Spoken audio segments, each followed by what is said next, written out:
Você já foi até o Ria Nega, não? Então vá. Beleza, vamos falar sobre a Bahia.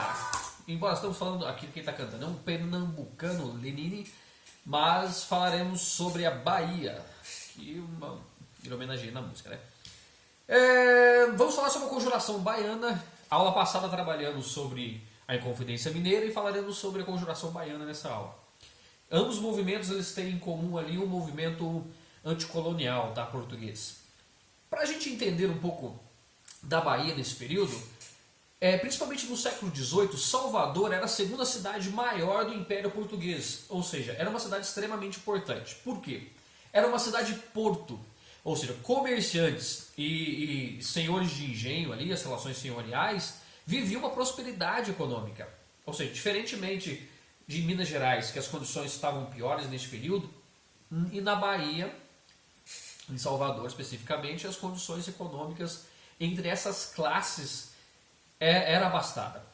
E é interessante porque, neste período, ela foi fundada em 1797, um movimento conhecido como Cavaleiros da Luz.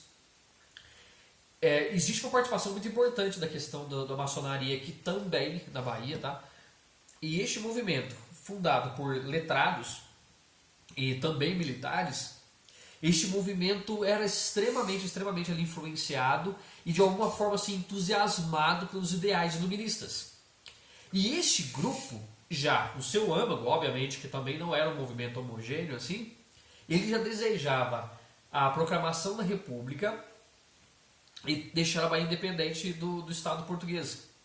Só que para que esse movimento tivesse sucesso, era extremamente importante este movimento, ele não só ser um movimento elitizado, não só ser um movimento entre essas camadas ainda mais abastadas. Era necessário que esse movimento se espalhasse para que se ganhasse força. Tá, então qual que é o alvo ali? Você tem que pensar em homens livres, você tem que pegar soldados de baixa patente, você tem que pegar pequenos artesãos, você tem que pegar sapateiros, alfaiates e tudo mais. E aí eles começam a fazer um trabalho de propagação dessas ideias e de necessidade de mudança, de revolução, também influenciados novamente pelo iluminismo, né? E a Revolução Francesa, que deu um certo suporte para esse grupo, né? Pelo menos enquanto você tinha exemplos interessantes de grupos que questionaram o poder e foram bem-sucedidos. E aí este movimento, isso passa a ser importante, por quê? Porque começa a surtir efeito o movimento de divulgação e a espalhar esses conteúdos. E a partir deste momento, o movimento chega às camadas populares, chega até os pequenos soldados, e é tão interessante que assim, existiam padres, militares, até inclusive senhores de engenho que participavam do movimento. E aí esse movimento começa a ganhar corpo e começa a ganhar as camadas inferiores, né? Começa a ganhar escravos alforriados, alfaiates, trabalhadores livres ali, e este movimento começa a tomar uma outra forma. Este movimento começa a tomar uma outra característica importante. E aí as ideias passam a tomar um rumo diferente do que a elite queria.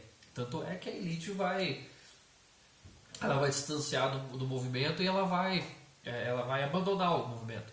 Porque o movimento passa a ser tão forte, a intensidade tão grande da população pobre, que ela é conhecida como o movimento da revolta dos alfaiates. E aí este movimento passa a defender ideias como liberdade, igualdade, defendia a questão da implantação da república, é um movimento anticolonial, e este movimento também defendia o fim da escravidão. Obviamente, por exemplo, que a elite aqui existia um grupo que ia ter resistência, né? E este movimento, que de alguma forma, existem alguns historiadores que falam que também foi um movimento anticlerical, e obviamente é um movimento anticolonial, começa a causar um certo temor. Como assim causar um temor? Olha, é um movimento que questionava a autoridade da metrópole, e portuguesa, é claro. E aí as autoridades começam a reprimir o movimento. Os membros do movimento, a elite, por exemplo, alguns foram exilados por alguns anos ou meses, né? Pessoas que não tinham influência política nenhuma, e os que não tinham, que eram soldados, mulatos, e pessoas, por exemplo, de baixo calão ali, foram executadas. Infelizmente é um movimento que não ganhou corpo o suficiente, né, para conseguir consolidar o seu trabalho, mas é um movimento assim brilhante da história brasileira, tá? Então, um salve aí aos baianos.